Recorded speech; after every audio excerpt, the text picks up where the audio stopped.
Sir ප්‍රශ්නයක් තියෙනවා අහන්නද? ඔව් පුතේ අහන්න. සර් පරිසරය සුරකින්න අපිට මොනවද කරන්න පුළුවන්?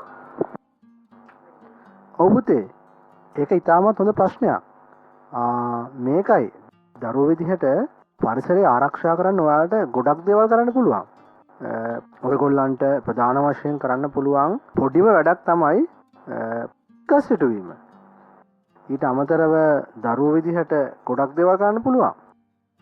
හැබැයි මං දන්නවා ඔයාලා කවුරුත් පරිසරයට හානියක් කර දරුවෝ නන් නෙවෙයි. ඒ කියන්නේ මහා කුණු කඩු කොට ගහලා එතකොට කර්මාන්තශාලාව යන පද්‍රව්‍ය ගංගාවට දාලා මහා පොලිතින් කඳු පුච්චලා පරිසරයට හානි කරන අය නන් නෙවෙයි. හැබැයි මං ඔයගොල්ලන්ගෙන් එකම එක දෙයක් ඉල්ලනවා. එකම එක දෙයයි ඔයගොල්ලන්ගෙන් මං ඉල්ලන්නේ. මොකක්ද ඒක?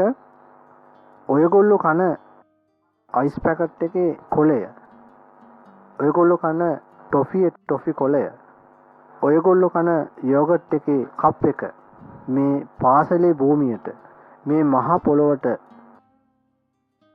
ඔබ යන මහා පාරට දාන්න එපා. අන්න ඒ පුංචි දේ ඔයගොල්ලෝ කරන්න. ඒක ඔයගොල්ලන්ට පරිසරය ආරක්ෂා කරන්න පුළුවන් ලොකුම දෙයක් කියලා මම හිතනවා.